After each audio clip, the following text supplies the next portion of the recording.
Bien, entonces continuamos con el tema de la época de la independencia. Después de la época de independencia sería la época de la independencia absoluta.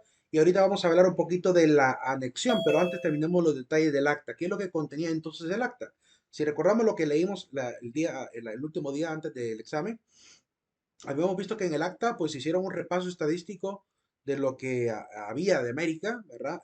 Mandaron a elegir diputados por cada uno de los ayuntamientos, hicieron énfasis en el tema de la independencia de cualquier estado, incluido a España, México, cualquier otra patria.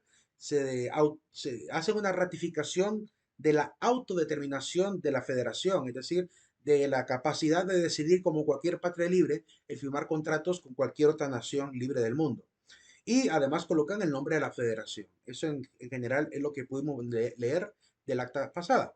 Ahora bien, algunos detallitos, ¿verdad? También muy cercanos a lo que acabo de decir, para más o menos tener siquiera algunos criterios sobre lo que también hemos podido notar a través del acta. Lo primero que notamos es que claramente hay una especie de inestabilidad política, ¿verdad?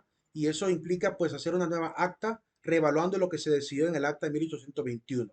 Así que se analizó cuidadosamente lo que se ha declarado en esa acta para ver si se ratifica o no lo que está contenido ahí. Al final sabemos que sí lo ratifican. Se fundamenta en la estadística, es decir, hacen énfasis en el tema de que tuvieron en consideración la población, la riqueza, los recursos, la extensión territorial de Centroamérica, que eso no lo habían considerado en 1821. Además, se va a justificar la total independencia del gobierno español, ¿verdad? Además, censuran la anexión ilegal a México, ¿verdad? Intentada por Agustín de Iturbide. Se declara la independencia de España, México o cualquier otro país, ¿verdad? Se consolida la autodeterminación del pueblo, se elaboran nombres para la Federación Provincias Unidas de Centroamérica.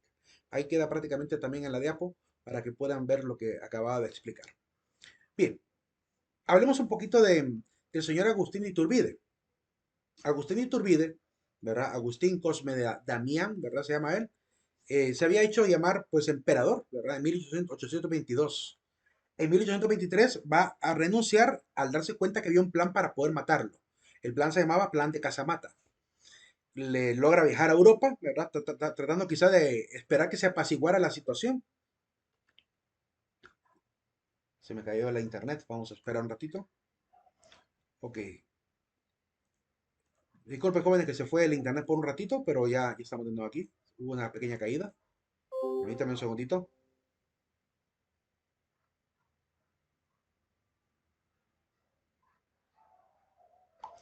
Bien. Si no, pues aquí tenemos también dos celulares por si se llegara a caer. Pero lo más que me puedo tardar son 3 4 segundos para volver a reconectar. Bien, vuelvo a compartir la diapositiva. Eh, ya la compartí. Entonces les decía que había un plan para matar a Agustín de Iturbide y por eso es que él decide viajar, quizá para que se apacigüen esos impulsos a España. En el tiempo que está allá, el Consejo Mexicano va a llegar a reunirse y van a declarar que él es traidor. Y cualquiera que le ayude a regresar también será considerado como traidor. Por lo cual, ¿verdad? Lo convierten en enemigo público del Estado mexicano. Y sin saber, Agustín Iturbide regresó 2 años después, en 1824, para supuestamente con la intención de ganarse el beneplácito del pueblo mexicano. Decía que habían intenciones desde España de querer reconquistar en México, ¿verdad? Entonces él llegó con esa excusa como para decir, acéptenme de nuevo que les traigo buenas noticias, ¿verdad? Para que nos preparemos por lo que viene encima. Quizá con idea probablemente de poder volver a reincorporarse al poder y quizá con las ganas de mantener obviamente el control, dado que él sabía el plan, ¿verdad? De España. Pero al final lo logran capturar, ¿verdad? Lo van a arrestar en Tamaulipas y lo van a fusilar el 1824, el 19 de julio. Así es como terminó Agustín Iturbide. Al final, a pesar de que tuvo sus momentos de roce con algunos líderes independentistas como Vicente Guerrero, a pesar de esta traición que declarada por el Consejo Mexicano, al final fue enterrado como si fuese un prócer más, ¿verdad? Con una gran cantidad de gente en el momento del entierro. Fusilado en Tamaulipas, ahí aparece la imagen de Vicente Guerrero dándose un abrazo con Agustín Iturbide en el llamado abrazo de Acatempan, ¿verdad? De 1821. Se volvió a caer el internet. Vamos a cambiar de red.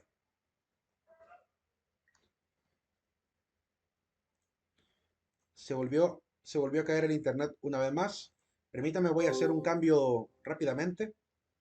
No vaya a ser que esté dando problemas el internet ahorita. Casi nunca ha dado internet este periodo, pero voy a pasar mejor a la red del celular. ¿Verdad? Permítame un segundito. Por cualquier situación que pueda ocurrir. Vamos a darle acá. Así evitamos cualquier caída posterior. Vamos a ver. Se supone que ahorita se va a poner un poco feo el clima. A partir de miércoles empieza a haber un impacto de tormentas. Vamos a ver. Pero ahorita aquí está bien el clima. Aquí no sé por qué hay caída de internet. Bueno, también me logra reconectar. Si no, pues sigo con este mientras tanto. Pero son así como que se cae y vuelve a resurgir rápidamente. Bien, les comparto diapositiva nuevamente. Disculpen. Pues aquí está en ese brazo de Acatempan, ¿verdad? Donde se ponen de acuerdo nuevamente los independentistas contra el reino de España, ¿verdad? Y después de esta situación, pues el cuerpo va a ser enterrado, después lo van a exhumar el cuerpo para después depositarlo en una urna de cristal donde actualmente se encuentra. Actualmente está ubicado en la Catedral Metropolitana de México, ¿verdad? Ahí lo enterraron, ahí está la sepultura de Agustín Iturbide y como se ven los grabados, pues fue un entierro, ¿verdad? Bien acompañado del pueblo. Terrible, vamos a ver si nos contamos ya.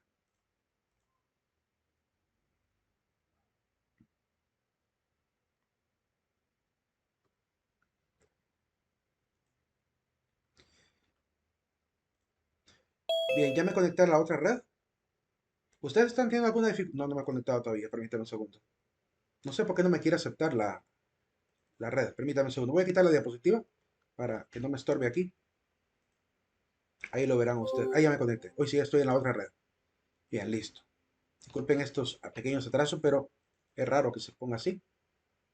Comparte entonces la diapositiva. Espero que ahora ya no haya bajones, ¿verdad?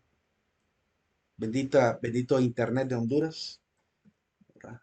Es tremendo. Estamos en situación precaria en este país. Bueno, en realidad no estamos tan mal en comparación a otros países centroamericanos, ¿no? Como Nicaragua. Pero en realidad aquí las empresas hacen y deshacen con sus planes que son de mala calidad. Y se supone que estoy con la empresa nacional, ¿verdad? Que debería ser más bien un paradigma para las demás empresas privadas. Pero bueno. Bien, prosiguiendo. Y a pesar que tengo 20 megas, porque son 20 megas de velocidad, pero como nunca le dan el plan aún, como tiene que ser. Bueno, prosiguiendo. Em, al final, pues, como les digo, fue enterrado en la Catedral Metropolitana de México. Así terminó la vida de Agustín de Iturbide y Aramburu. Bien, pasamos a ver ahora qué pasó después de la independencia. ¿Será que se estableció muy bien la federación? Pues veamos lo que realmente sucedió. Vamos a tratar de ver qué pasó con la Federación Centroamericana, cuántos países la conformaron, duró, no duró, por qué se cayó, porque obviamente hoy somos país republicano. En algún momento tuvo que haberse caído. Y también vamos a ver algunos personajes de la federación que participan aquí, algunos de los próceres más cercanos también. El primer personaje que hay que mencionar es Pedro Barrier, que va a ser el último encargado de la colonia, va a ser el último intendente colonial, ¿verdad? Primer jefe también político de la provincia de Honduras, en este caso. Encarceló al prócer de El Salvador, Manuel José Arce y Faguaga. Cuando lo encarcela, quien va a quedar prácticamente al frente en El Salvador va a ser el tío de Manuel José Arce, que es un sacerdote, el padre José Matías Delgado, que como les dije anteriormente, firmó el acta de independencia también. Así que este prócer y sacerdote y también político, pues entra en el escenario. Ya vamos a hablar un poquito de él también. ¿Por qué encarcela a Juan Manuel José Arce? Bueno, es que Manuel José Arce se puso a hacerle protestas porque Pedro Barrier había prometido cierta colaboración, ¿verdad? Una especie de junta consultiva económica para poder colaborar con algunos proyectos. Sin embargo, al final cuando quisieron pedir el dinero, se hizo el desentendido y pues, eso obviamente enarreció a Manuel José Arce y a los colaboradores. Por eso realizaron varias campañas en contra del gobierno de Barrier. Al final fue puesto en libertad por su tío, José Matías Delgado, sacerdote y presbítero, ¿verdad? Bueno, presbítero y jefe político de El Salvador.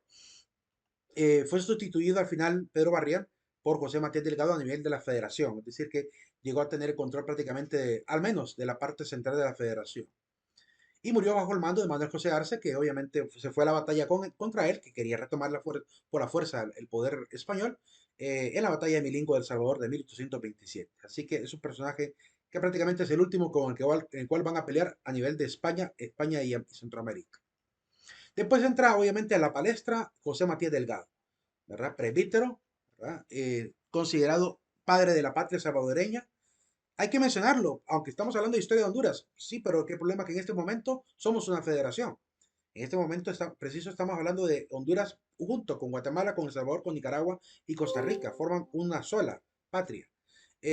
Por lo cual es importante mencionar a estos personajes que estuvieron obviamente incluidos, ¿verdad?, en esa consecución de poderes. José Matías Delgado, junto con Manuel José Arce, prácticamente, y otros criollos, impulsaron el movimiento de independencia de 1811, ¿verdad? Ese es se podría decir que es el primer intento de independencia en El Salvador, ¿verdad? Que se realiza ya 10 años antes de la independencia de Centroamérica. Le llamaron el cura rebelde por lo siguiente. Este es un problema por el cual también la iglesia de alguna manera, ha establecido que ningún sacerdote se vuelva a inmiscuir políticamente de manera directa. Es decir, cuando mucho un sacerdote puede influir moralmente, puede criticar y puede denunciar lo que el gobierno hace, pero lo que no puede hacer un sacerdote hoy en día es meterse de político, ¿verdad? A trabajar prácticamente en alguna gobernación, alcaldía, diputación o presidencia. Está prohibido. Dime, Kenneth. Un estado laico, ¿verdad?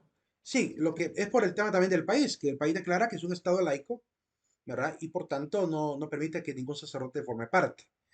Eh, y sinceramente, viendo lo que ha pasado en la historia, cada vez que ha habido mezcla de poderes, pues creo que está bien, ¿verdad? Que sea así, que haya ese equilibrio. Pero miren por qué también es importante que sea así. Cuando José Matías Delgado prácticamente retoma el poder y recupera también y saca de la cárcel a Manuel José Arce, la gente de la asamblea exigió de que él tomara el cargo de obispo de San Salvador. Es decir, el mismo movimiento independentista que lo respaldaba, ¿verdad? Quería elevarlo a ese nivel. Entonces, aquí podemos ver en la entrevista que le hicieron al Ministerio de Cultura, Roberto Turcios, es un video que logré ver en internet, ahí en YouTube está. Dice este historiador y en esta entrevista, San Salvador peleó e hizo un acto rebelde audaz. La autoridad política nombró al obispo, es decir, imagínense que los civiles nombraron al nuevo obispo, algo que es inaudito, porque solamente la iglesia puede nombrar a los miembros jerarcas de la iglesia, ¿verdad? Y en este caso, pues la conferencia episcopal es la que tiene la potestad de seleccionar candidatos, presentarlos ante la iglesia, la sede de la iglesia, que es el Vaticano, y el Papa da obviamente la bula, ¿verdad?, de nombramiento, ¿verdad? Con la cual se le nombra ya al siguiente sucesor. Sin embargo, aquí no fue el Papa ni fue ninguna conferencia episcopal, sino que fue la misma gente la que quería que él agarrara de sacerdote y pasara a ser obispo de un solo. Y lo más interesante es que el obispo aceptó, ¿verdad? Es decir, que el sacerdote quiso convertirse en obispo, ¿verdad? Y dice, continúa la parte de la entrevista, el principal líder político religioso acepta que lo nombren obispo las autoridades políticas y se impuso la autoridad. Esa rebelión era un derivado en contra de Guatemala, porque lo que querían era mantener la independencia del obispado guatemalteco. Fue decisiva para darle forma al Estado salvadoreño y al fracaso de Centroamérica. Seguramente este ánimo fue crucial para el fracaso también de la República Federal.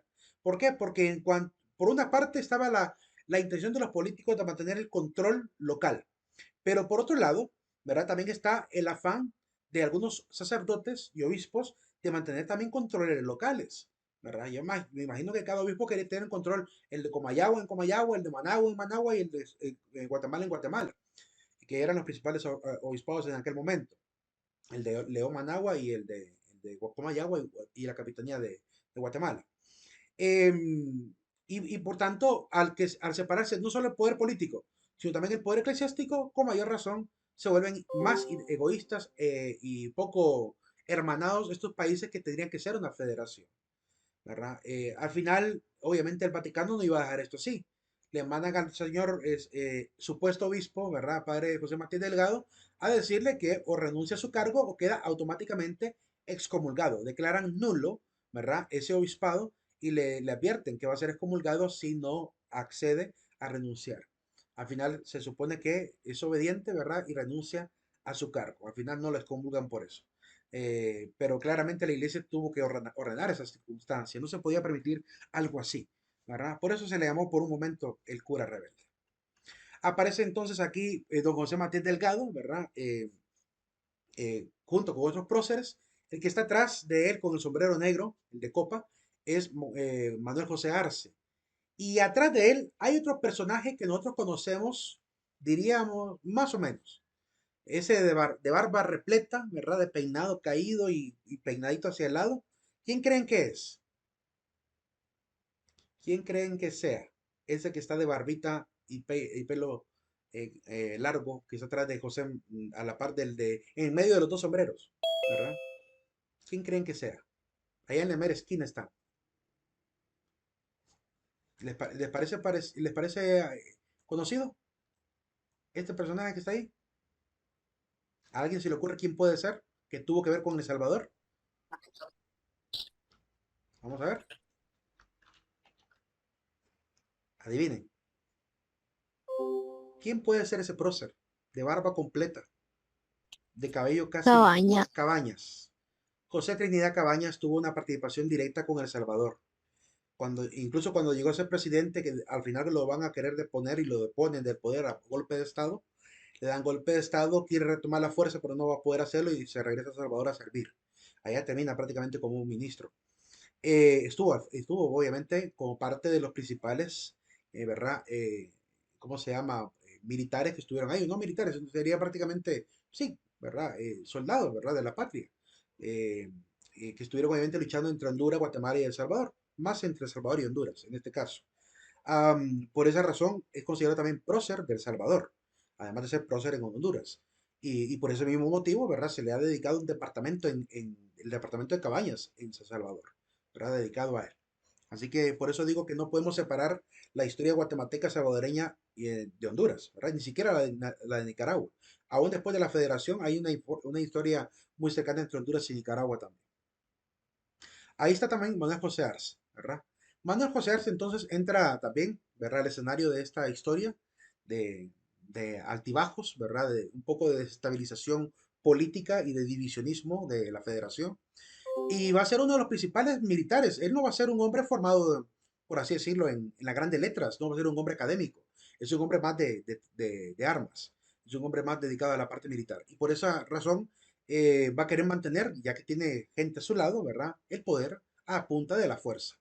Va a ser el primer presidente de la República Federal de Centroamérica, ¿verdad? El primer presidente, diríamos, no electo, porque se supone que quien le ganó las elecciones fue José Cecilio del Valle.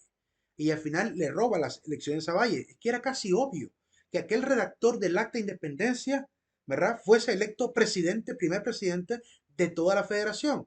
Pero al final, obviamente, a punta de las armas, depone a José Cecilio del Valle y se queda él en el poder. Por eso su gobierno va a ser un gobierno impopular, ¿verdad? Un gobierno a la fuerza, como siempre es cuando cae en dictador. Aparece también muy cercano a la época de él, José Dionisio de Herrera y Díaz del Valle. Va a ser el primer jefe supremo del Estado de Honduras. No se vayan a confundir con el primer presidente constitucional de Honduras, ¿verdad? Ni tampoco vayan a confundir la idea del primer presidente provisional. O sea, tenemos presidente provisional, presidentes constitucionales, jefes supremos, ¿verdad? Que prácticamente ocupan la silla presidencial, por así decirlo, pero por diferentes circunstancias. Además, tenemos presidentes de facto, presidentes por encargo, ¿verdad? Y es por eso que el listado de presidentes de Honduras está como que muy intercalado de una desestabilización política, evidentemente, ¿verdad? Ya vamos a ver más o menos más adelante con algunos presidentes cómo se fue dando ese intercambio de poderes de lo provisional a lo constitucional. Lo iríamos viendo poco a poco. Pues hablemos un poquito de José Dionisio de Herrera y Díaz del Valle, un representante también del liberalismo, ¿verdad? Aunque ese mismo liberalismo le llevó a ser acusado de francmasonería, ¿verdad? Tuvo problemas con la iglesia por ese motivo. Es el autor del Acta de Independencia de Honduras, ¿verdad? Como Estado soberano y de la primera constitución, la de 1825 específicamente. Durante su gobierno, Primero, antes de ver un poquito los logros de su gobierno, además de esto que ya mencionamos, quiero platicaros un poco acerca de la genealogía de José Dionisio Herrera. Disculpe. Para que, dime, ¿Podría retroceder a la diapositiva ok, anterior, por favor? ok. Gracias. Quiero que noten a partir de la genealogía siguiente cómo está la relación que tiene José Cecilio del Valle con otros dos próceres muy famosos. Eh, Siempre que veamos los problemas de Honduras, casi, casi siempre en la mayoría de conflictos, lo que ha habido es una especie de lucha de familias, familias de poder, que han estado siempre al frente de la política de estos países. En toda Centroamérica se dio igual. Eran familias las que estaban interesadas por tomar el poder. Y en esta época, pues no es la excepción, ¿verdad? No les extraña entonces que haya una gran cercanía, ¿verdad? Por ejemplo, se dice que Dionisio Herrera estuvo de tutor, ¿verdad? Formó prácticamente en el liberalismo y en las ideas de la ilustración a Francisco Morazán, ¿verdad? Además que tuvo una cercanía muy clara con José Cecilio del Valle. Estos son los dos próceres que van a estar emparentados de manera política y de manera consanguínea con José Dionisio Herrera. Veamos un poquito esa genealogía. Nació en Choluteca. Él es hijo de Paula Díaz del Valle, es la mamá de Dionisio Herrera. Paula Díaz del Valle, y también es esposo, ¿verdad?, de Micaela Quesada. Paula Díaz del Valle es hermana de Gertrudis Díaz del Valle, que es la mamá de José Dionisio José del Silo del Valle. O sea que ellos dos son primos, ¿verdad? José del Silo del Valle y Dionisio Herrera son primos, primos hermanos. Micaela Quesada es hermana de Guadalupe Quesada Borjas, quien es la mamá de Francisco Morazán. Por eso ella le va a encargar a Dionisio Herrera que forme a Francisco y lo convierte prácticamente en una especie de secretario, ¿verdad? Entonces Francisco Morazán, prácticamente como Micaela Quesada es su tía, ¿verdad? Entonces él es tío político de Francisco Morazán.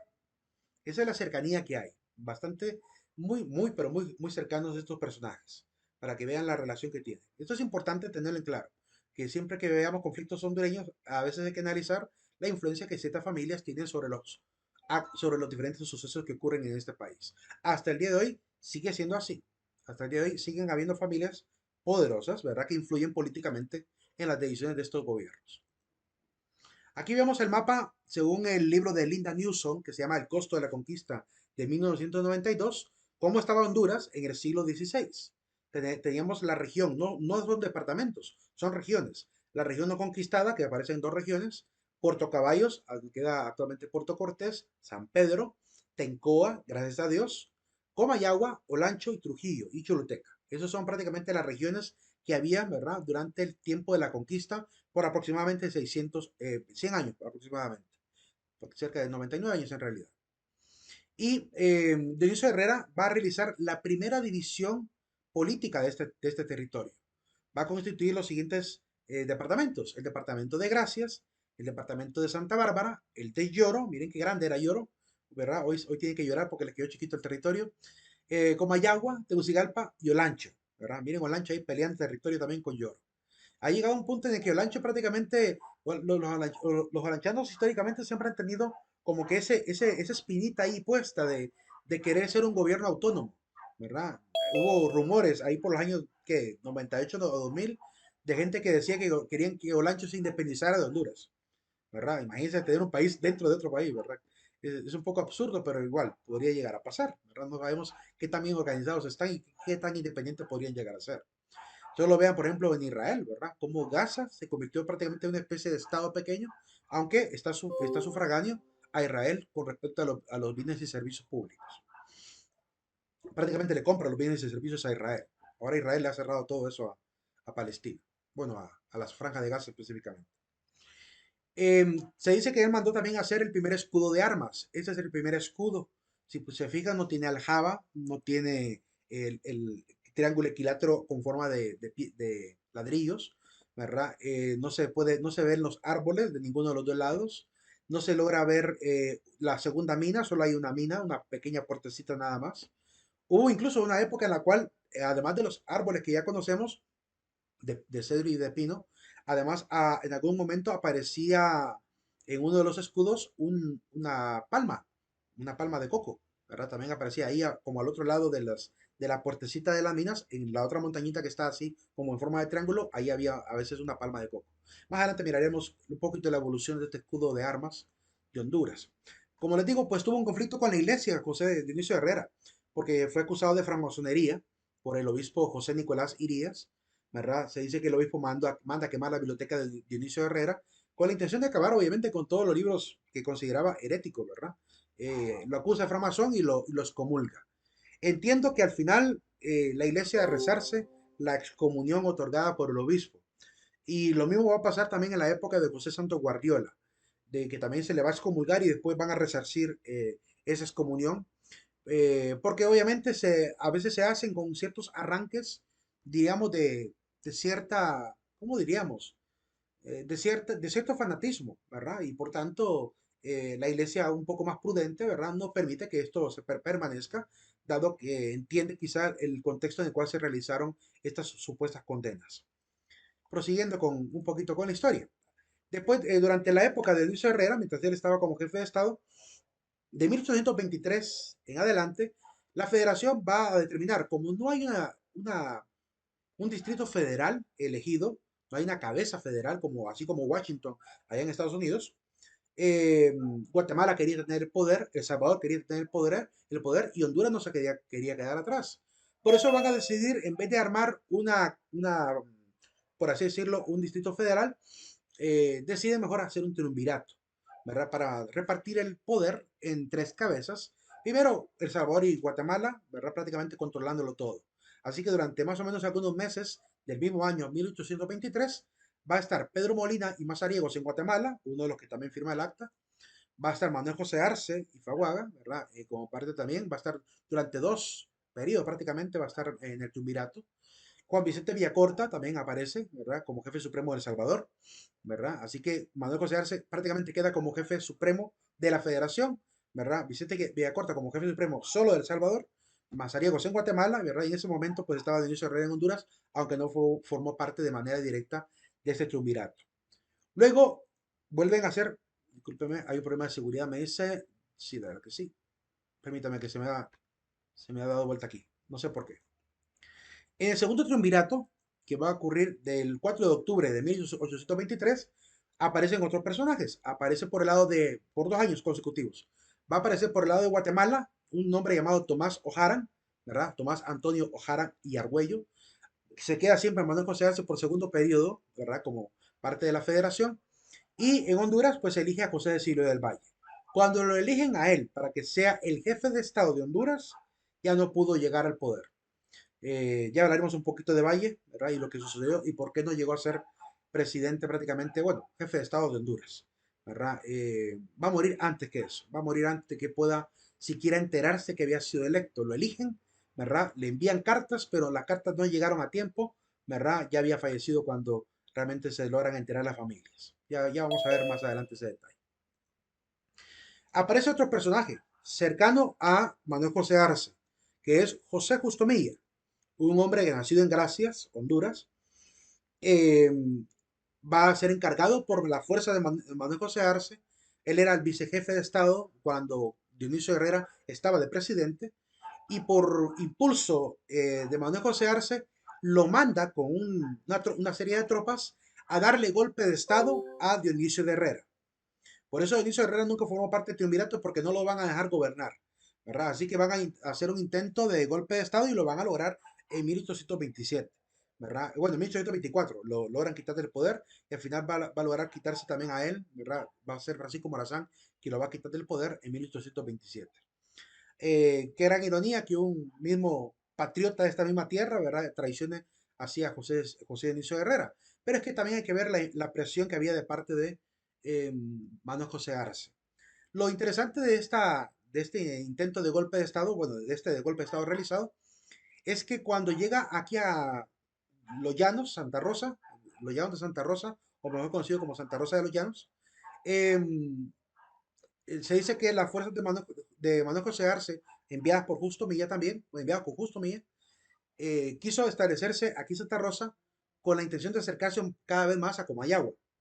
Eh, pero para poder ganar el favor de la gente que estaba aquí en Santa Rosa, les mintió diciendo de que fueron enviados por Manuel José Arce porque había órdenes de supuesto para ir a defender prácticamente las factorías de tabaco que habían aquí en la zona, y para impedir que llegara alguien a querer invadir y robar, entonces se iban a establecer momentáneamente. Les permitieron los copanecos estar aquí ubicados, pero no le prestaron ningún apoyo a Justo Milla, porque los copanecos han sido siempre más fieles a Francisco Morazán.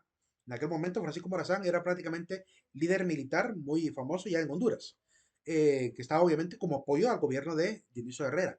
Entonces, como eran más leales a Morazán que a Manuel José Arce, pues no les prestaron ningún tipo de beneficio ni de alimento ni de nada, ¿verdad? Se tuvieron que aguantar, ¿verdad? Mientras se iban acercando, llegan por fin a Comayagua y ahí sí ya se hicieron del poder y logran quitar a Dionisio Herrera. Después, cuando él se instala de manera en forma fáctica en el poder, llega Francisco Morazán, ¿verdad? A la defensa y participa y aparece obviamente en el escenario público, ¿verdad? Tratando de darle golpe de Estado y lo logra hacer después de una batalla. La famosa batalla que está en el billete de 5 lempiras, la batalla de la Trinidad, del 11 de noviembre de 1827. Morazán al final captura a Justo Milla, lo encarcela, lo envía a Guatemala primero, luego es expulsado, ¿verdad? Y se va a viajar, luego de la condena, viaja a Acapulco, ella fijó su estadía hasta que murió por allá, en 1838, Justo Milla. Eh, Antes de que Honduras se convirtiera en un estado soberano, ¿verdad? Que eso va a ser hasta que después se elijan las siguientes constituciones de la República. Entonces, al final, momentáneamente va a quedar en el poder Francisco Morazán, ¿verdad? Hasta que logra llamar a elecciones y se elige momentáneamente a un personaje que ya vamos a mencionar. Este es el billete donde aparece Francisco Morazán montado a caballo con la espada levantada y llamando a los hombres a la batalla, ¿verdad? Y las fuerzas de Justo Milla derrotadas, claramente, como un hecho histórico que también está constatado en la placa de la escultura de Morazán que está en la plaza central de Tegucigalpa. Ahí está Justo Milla y Francisco Morazán y esa es la estatua a la cual me refiero.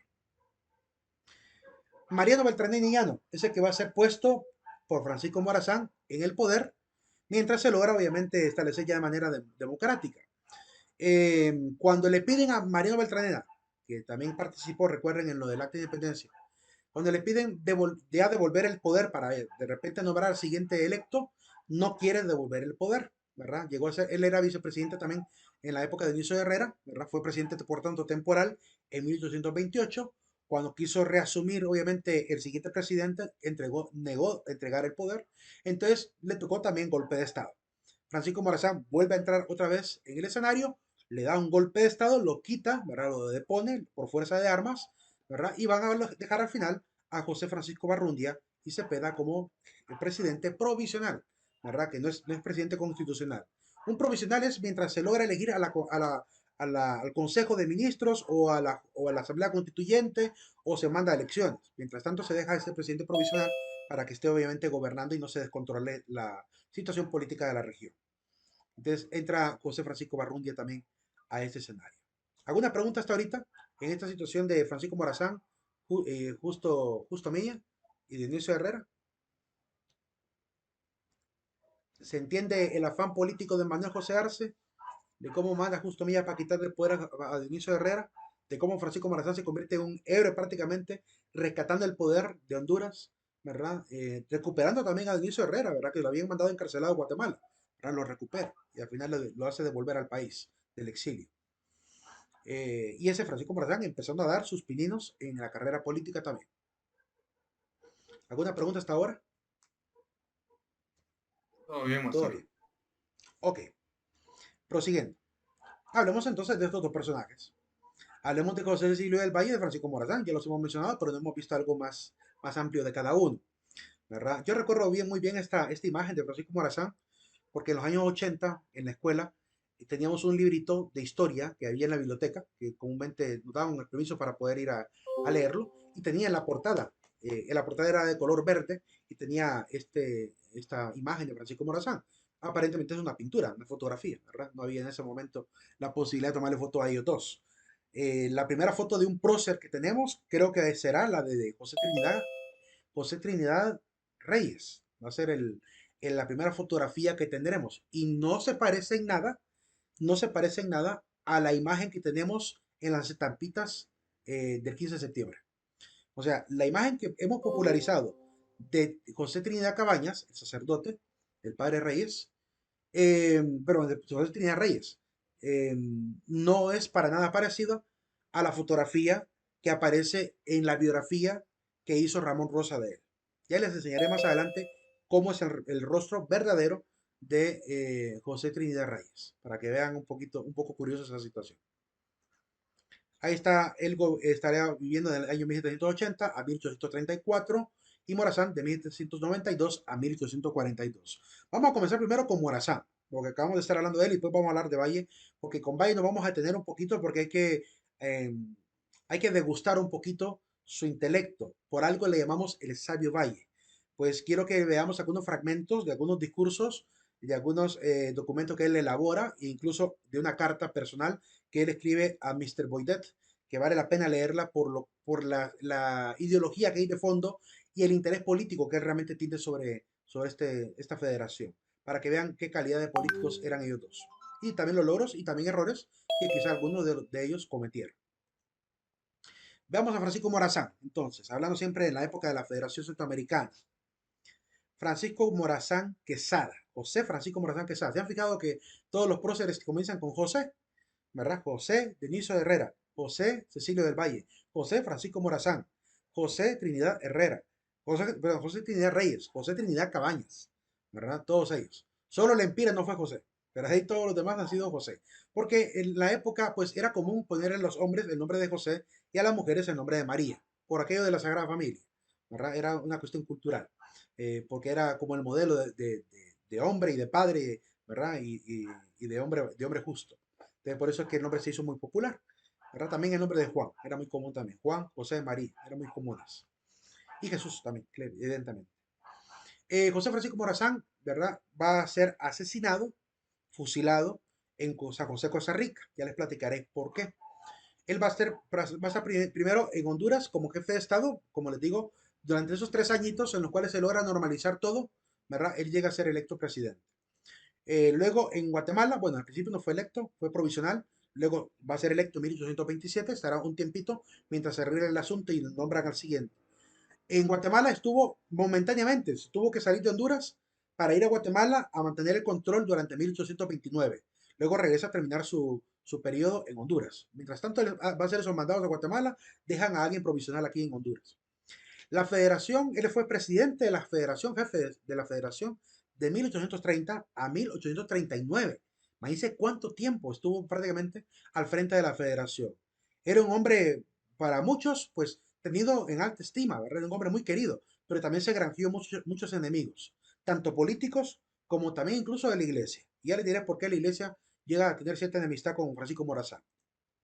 A razón no de la iglesia misma, que por la iglesia habrían tenido excelentes relaciones, pero claramente Francisco Morazán era un hombre de pensamiento libertario, liberal, ¿verdad?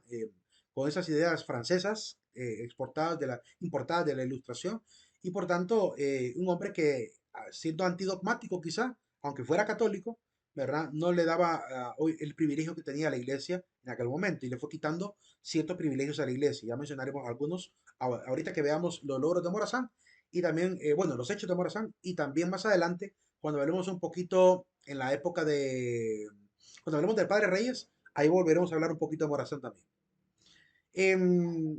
Va a ser también jefe de Estado de El Salvador en 1839 a 1840 y va a terminar en Costa Rica en 1842. Morazán prácticamente va a encarnar lo que se llama este ideal de unión centroamericana. Es considerado uno de los jefes militares más influyentes de América Central y es muy conocido a nivel centroamericano, a nivel de México, a nivel de Chile, a nivel de Argentina, a nivel de Madrid, España, en Islas Canarias incluso lo conocieron, allá hay estatuas de él. En New Orleans, Estados Unidos también mantuvo relaciones comerciales con Estados Unidos y por tanto también tuvo, bueno, se le hizo una estatua de él allá en Basin Street, en New Orleans.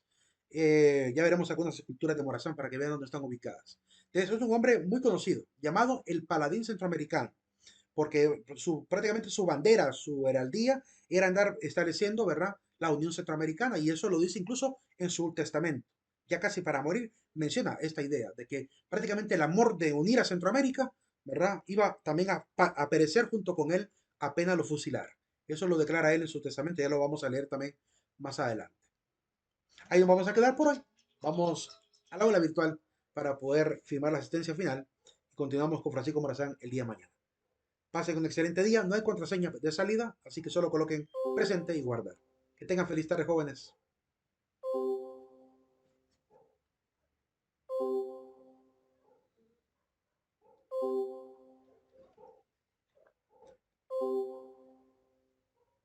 Nos vemos, nos vemos.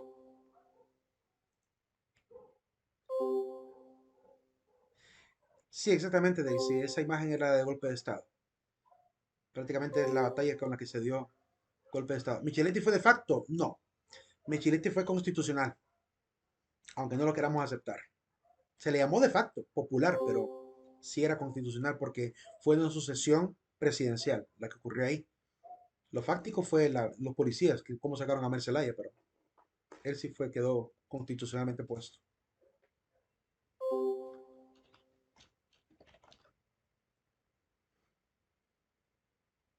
Lilith, Dime, ¿es correcto que le llamen golpe de Estado o sucesión de es que poder? hubo ambas cosas.